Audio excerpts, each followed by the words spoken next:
Obviously, first thing I want to say is I apologize for what I said after the game. I know I sent out a tweet. We've got a bunch of emails, shows the interest in the position. We're gonna vet them all.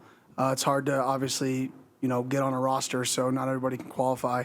At the end of the day, like I told our guys, we got to do a better job coaching them, giving them confidence, putting them in a position to be successful. And one of those guys will probably be the guy moving forward, and I'm excited. I thought our football team battled in the second half. I thought they fought really, really hard. I mean, if you look at our second half of that game, we played pretty good football. We didn't capitalize, and like I showed them today, we lost the moments of the game. We lost third and short on offense. We lost fourth and short on offense. And when you're on the road, you can't do that. I mean, both of my fourth down decisions to go for it were net minus 10 points. And, if you convert one of them, not only is it, 7 points that they don't get, it's potential 7 points that you get. They're 10 to 14 point swings if you convert one of them. But we didn't. So at the end of the day, both those decisions to go for it were minus 10. We lost by 10.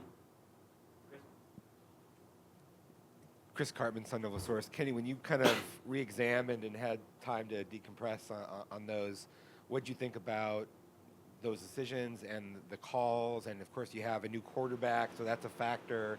So, how'd you feel about it all? Yeah, the first one, the 4th and 3, that's like I don't go by a book. I don't have a book, but I've used the book so much that I know it. Or the 4th and 2, 2.5. I think it's more 3. The book says it's 2, or the websites because it's close. But that's like a very common / aggressive go. Like when you're near midfield and you're only going to flip roughly 30 yards of field position for a 4th and 2. I wanted the ball to be in Scott's hands. That's one thing I told Coach Arroyo. Maybe we hand the ball off, or we use Jeff as a +1, or we do something else. Obviously, putting space blocks out there, probably a bad job by me on that call. I don't really like the what we did there on it. Would I probably go for it? Maybe not on the road, because we're struggling on the road with these waves. So maybe I shouldn't be as aggressive on the road and try to not play non-aggressive, but don't put ourselves in position to have more drastic waves throughout a game. If a team's going to score on the road, we've been struggling giving up like 21-point swings on the road, right? So maybe we punt on the road and make them drive further, right? Whereas at home, we can be more aggressive because we got the fans behind us and it's not the end of the world. We're struggling right now with these, 21-point swings, 17-point swings on the road. So maybe I got to reevaluate how aggressive I am on the road versus how aggressive I am at home, just based off of our football team. The second one, the 4th and 1, I wanted the tempo there as 4.5 yard. We're going to go for that every time. As long as I'm the head coach here, we're going to go for that. We've done that a lot. We've been successful. We handed it to our best player. They made a good play. The tempo call caused our guard not to get as vertical. In hindsight, I would not tell Coach Arroyo to tempo it. I would just stay quiet and say, go for it. We would have gotten a better play in because the tempo call, you can't get as vertical. You have to track block more. And for that reason, they were allowed to do an exchange game to beat us. So hindsight, I wouldn't tell Coach Arroyo to tempo. I'd sit back, get the best call we have in our plan, not the fastest call, go out, execute, get a first down. And if we convert either of those first downs, like I said, those aren't just the minus 10 that we gave up in those two calls. They could potentially be +3 or 7 on our end too, which that alone, one of those two conversions could literally change the entire dynamic of the game. And like I said, we got to coach better. I got to coach better in those situations. Hey, Coach, I know you said you were going to go through some of those emails, vet them. Just to clarify, are you still looking to bring on a kicker onto the roster? Or if there's somebody good enough, we've been vetting them. They've been vetting them for a long time. If there's somebody good enough, at the end of the day, we have 3 guys who are collegiate kickers that are really good, and they are. And we got to do a better job as a staff with them to get them more confident. And I met with them for 30 minutes today. I've been talking to them a lot, so I'm excited for those guys moving forward. And at what point after the post-game press conference did you feel the need to then clarify what you said and send that tweet out? Yeah, just when I realized that it was affecting a kid. I've never in my career done anything that's been had a negative effect on a kid, and I've had some really bad seasons, some really bad play, and absolutely failed them. Coach Brad Denny, 3TV, CBS 5. What you've seen from your team through the first 7 games of this season, how does that kind of compare to where you think the team would be at this point heading into the year? So you say that again? I'm sorry. So, what you've seen through the team through these first 7 games so far, how does that compare to kind of where you thought or where you hoped your team would be at this point? Well, I hope we'd be 7-0. I mean, I hate losing. I absolutely hate losing. I'm very, very passionate about this team, about this game. Absolutely hate losing. Drives me nuts. Absolutely drives me. It's unacceptable. Like it happens, but you should never learn to like it. I mean, if you learn to like losing, that's not a positive. But our guys are fighting. Like, we're very close. We're in every game. Like, that's not the goal to be in every game. We got to find a way to finish those. But college football is crazy right now, and I think we're in a really good spot. I mean, we're 5-2 with 5 weeks left. I think the vast majority of the fan base would be celebrating if we said this was going to be our situation going into this year. For me, I never look at it like that. I look at it like, how can we be the very best each game? And we've been in every game, and we've had an opportunity to win every game. And that's the frustrating part is when you've had the opportunity to win every game and you haven't. But, I think we're in a really good spot at 5-2 heading into this bye week. And 2 more games at home, 2 more games on the road, and 1 more game down south. Hey, Coach. Blake Neiman, Sun Devil Source, right here.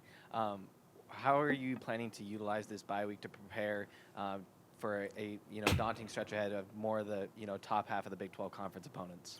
Get healthy, and not like healthy in terms of like big injuries. Obviously, Sam, we're hoping we get back. He's questionable still for the game. I would say it's 50-50 if he's going to return. Maybe 60-40 that he won't. Like we're just still in that stage where we don't. The next week will be telling here for us, his return, and then get all our other guys like the bumps fixed out, like the twisted ankles, the hamstrings a little tight, that type of stuff. And then we'll see how Javen is doing. He's getting some tests done today to see what his return to play is. I don't know that right now, but when I know, you guys will know. Hey, Coach, Jake Sloan, Devil's Digest. You guys now the first 2 bye weeks, a road loss heading into the bye week. Compared to that first bye week, where do you feel like the team is now? Yeah, obviously they're upset because, we felt like we could have won the football game if we win a few more of the moments in that situation. And, like, I'm upset because I felt like I could have coached better. And that's upsetting when you feel like you didn't do everything you could to win a football game, or you didn't perform to the level that you want to perform at for us. So yeah, we're a little upset, and that's how it should be. And unfortunately, like, we've lost both of our games for the bye weeks. You're supposed to win those games and then feel good for 2 weeks. Instead, we've lost those games and you don't feel good for 2 weeks, which is probably good in the long run, but not ideal. Last time you guys lost on the road, you said it was a lot maybe because of the effort that the team was putting in at home, maybe not on the road. Was that the case this week? And what was it that you guys saw? No, I thought we started fast. I mean, we did start fast. The first 3 drives of the game were stop, score, pick. I mean, we started fast. The effort was there. It's more the emotion of the game. We're falling in on the road to where when something happens, we just can't quite stop it from rolling kind of out of control early in these away games. So, like I said, that's where I got to look at myself and say, okay, normally I'm a max aggression guy. I'm actually not a max aggression guy. I'm a moderate aggression guy. There's people way on the more aggressive side of go for it's than us. We're not even in the top. I haven't looked at it, but I bet you we're not even in the top 40 of 4th down attempts in the country. So I'm a moderate aggression guy. And for us on the road, that's something I got to look at because we keep facing these waves of like, oh, whoa, we're in it. And then it's like, drive. Dang, down 14. Dang, down 17. Maybe that's something I got to self-evaluate and say, hey, let's be a little more conservative on the road, make teams drive longer, right? kind of stay in games longer till we get comfortable on the road. Because once we get comfortable on the road, we play good football. Back half of Texas State, back half of Texas State, back half of Texas Tech, back half of last week. So it's just that second end of the first, second quarter that all three of those games have just kind of gotten out of control. And I think I can do a better job in just maybe managing those away games just a little bit differently with the team that we have to just kind of mitigate that time. Hey, Kenny, Damon Allred, Arizona Sports. Last bye week, you talked about the Self-Scout. Going into this one, do you feel like you have a good idea of where that Self-Scout will take you? I think so. I thought we came out of the bye with good plans. I mean, offensively, we made some tweaks, and I think it was for the better. I think, the Utah game was good. The Kansas game was good. Then obviously we have to reassess and kind of tweak things around Jeff here, until Sam gets back. And I think that's going to be important for us to look at. Okay, what are the strengths and weaknesses of our team with that? And then I think we have to really go back and work on the things that teams have gotten us with. There's been a consistency of some of the schemes that teams have gotten us with. And we have to go back and work that during the bye week because sports is a copycat deal. So if somebody's getting us with it, then we're going to see it again. And defensively, I thought we did a good job playing to our personnel in this last week's matchup. A little bit of man coverage, more than we have. And I thought our guys did a really good job. Our defense was way better on third down. On Wednesday, I challenged our defense. Said our defensive third downs, I challenged us. To you guys, I challenged us to the media. I challenged them to them in person. Right, we got to be better, and they responded. Our third and fourth downs in the game on defense were the best we've had since week 3, which is a huge positive. They were just on the field too much because we didn't and weren't successful schematically on third and fourth down on offense. Hey, Kenny, Max Pitt, Arizona's family. Multiple times this season, your reactions post-game, whether positive or negative, have gone viral. Texas State with 1 second on the clock, Utah with you disappearing into the fans, and then obviously last week. What have you necessarily learned about how passionate you are and how big that is when it comes to the reaction that gets to recruits, the reaction that gets to just the perception of ASU as a whole, and how has that necessarily given you, I guess, second thought of how you react post-game, or is that just going to be who you are? Yeah, that's who I am, but I don't view myself as anything more than a normal person. And I got to realize that, unfortunately, that's not the case. You know what I mean? I view myself as everybody else. No bigger, no smaller, just another person being who they are. But that has nothing to do with the last week's game. That was unacceptable. I wanted to ask about offensive scripting to start games. You scored in all your games except for the 2 interceptions.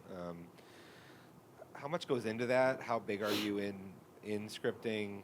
And then kind of how do you determine how far that you take that? Yeah, I'm big on scripting. I think it's super important for your guys to know or have a plan for what your top calls are. I know Coach Arroyo is big on that, and he comes up with, I ask him every Thursday, I joke, I come in, I'm like, what's the first play? Or Wednesday night, then Thursday, what's the first play? Then Thursday night, what's the first play? And kind of, because I love that. I think it's really important to get to a good start, to get off to a fast start. And then obviously the ability to go back to those calls if they work. And then what's the purpose of your script? Is the purpose of your script to score? I think every game, the purpose of your script is a little bit different. Is your purpose of the script to not have a negative because this guy is super aggressive in his first drives of the game? Is your purpose of the script to see how they align to certain formations? Is your purpose of the script to just purely score, right? What are our best calls? Let's unload it early. I think there's different strategies you use, different games in your first script based off of the play caller you're going versus. Like last week, he was not a P&10 pressurer. He was more of a mid-down pressurer, so we created a script around that. And I think every week you got to create a script around the guy you're playing versus and what you're trying to get accomplished. And in the chess match, right? How much do you how deep can you take scripting, and how much tends to evolve based upon seeing different things or whatever? I think it depends if you're getting what you thought. if you're getting what you thought, then I think your scripting can continue. If your trends or what you're getting is different than what you thought, then you got to be ready to adapt. And I think the thing about you're scripting for what they do, right? That's common sense, okay? But when they do something that they don't normally do, well, that's something they don't have time on task. So then what is your answer going to be? Because your answer, you're probably going to have practiced more than what they're practicing that's different than what they normally do. And I think that's an advantage for an offense is when a team is playing kind of outside of their normal bounds to kind of, stop what you're running. It means you have a good plan. They have to run an answer that they don't really like. Then you have to be ready to counter that answer. And I think you get off your script when they start countering what you're doing and they know what you're trying to get accomplished. So how effectively would you say that you've done with scripting and with adjusting? I think the scripting has been good. I think the adjusting is game by game been good. I think some games better than others. Texas Tech, obviously not great. This last week, obviously not great. I got to do a better job, especially on certain situations, getting us into better plays, offensively and defensively. I am active on both sides, on all three phases. I'm involved. So I got to do a better job. If I want to pressure, we need to light this guy up. We got to get him uncomfortable. And that happened this last week, and they throw a stock and go for 20 yards. That's not on Coach Ward. That's on me. That's me in the feel of the game. And that's how we've been doing it all year. So it's not just the coordinators. It's me saying, let's be aggressive here. Hey, let's take the clock here. Hey, I want to give the ball to Scat. Hey, we need to play some man coverage, right? They're giving free access throws. I'm not talking the nuances of the scheme. I'm talking like the big picture, like what I want to see from that while letting them call their game. But I got to do a better job in those situations sometimes.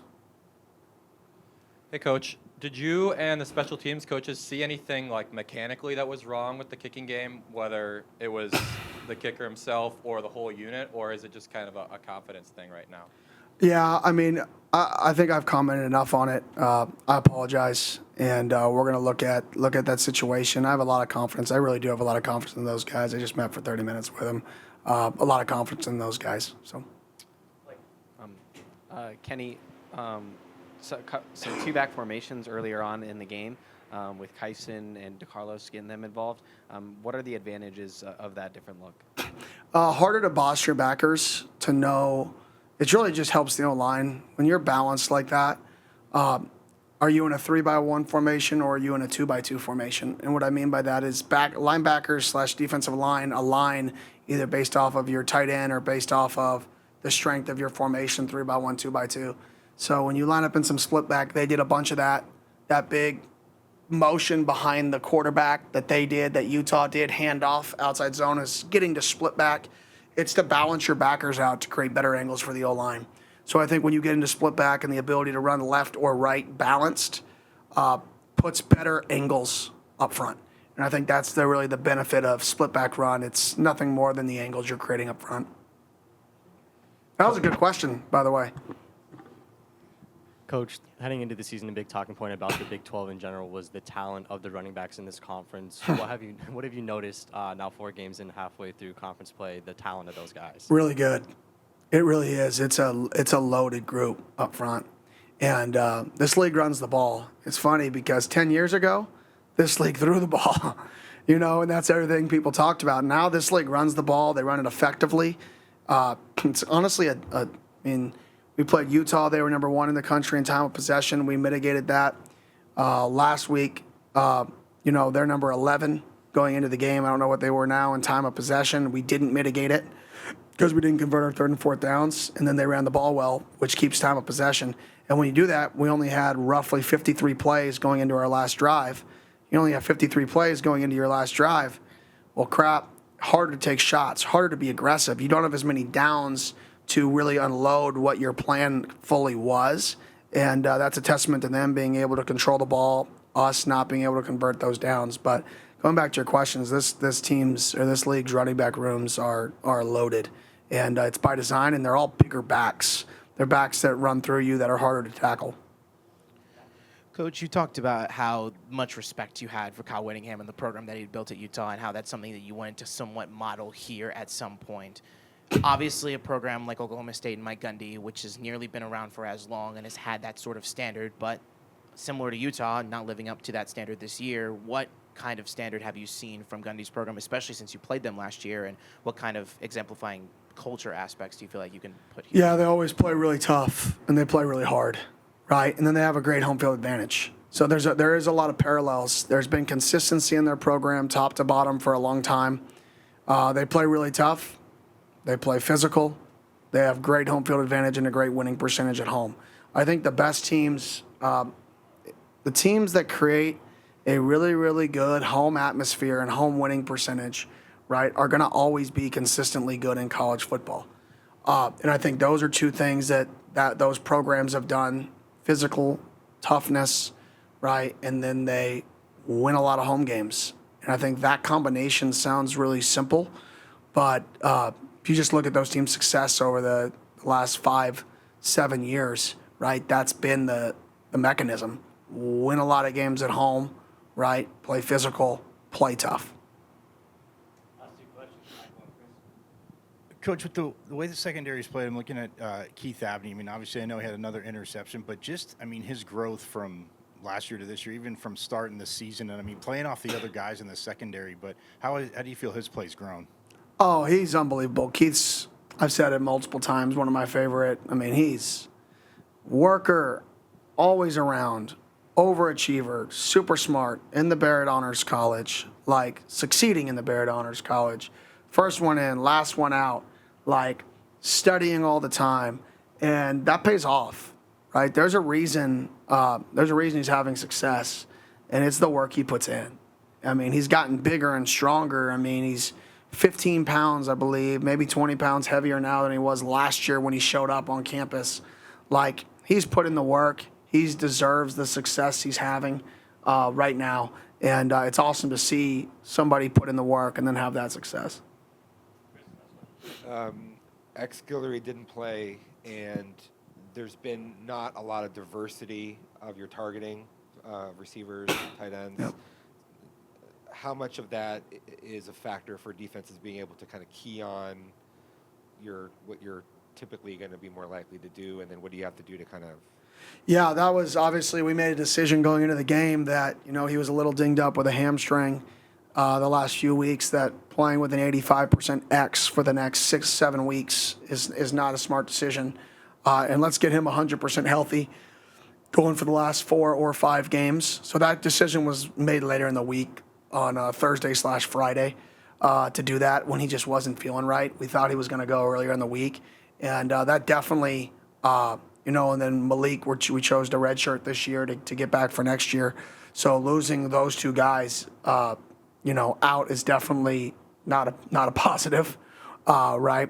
But some of the stuff is by design with JT. You know, we feel really good about him, so we are moving him around to get him the ball.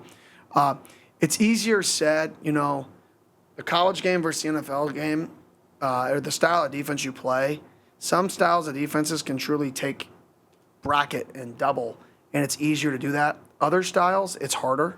So you can move people around and get them touches. Whereas some teams, you know, if they're a bracket coverage team, right, or whatever, tight quarters or bracket quarters or, you know, I don't know, it doesn't matter, Rip and Liz, depending on the double the slots, they can say, hey, if he's a slot, play bracket quarters, nickel and safety are doubling him. If he's the number one, right, who cares? He's the X to the field. They don't throw him the ball at the X to the field a lot, but we're always going to adjust to a coverage adjustment when he's inside.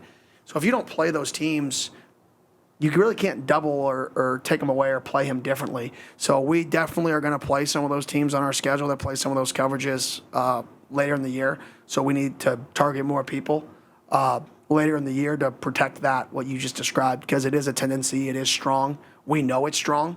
We know teams are going to try to take it away with whatever mechanism they have to take it away. And there are teams that have those mechanisms here coming up where they can change coverage based off of where he's at. And we got to be able to get other people involved.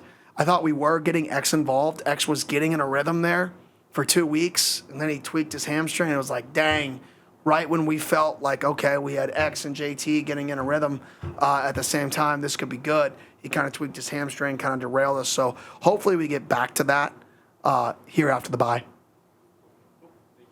Thank you.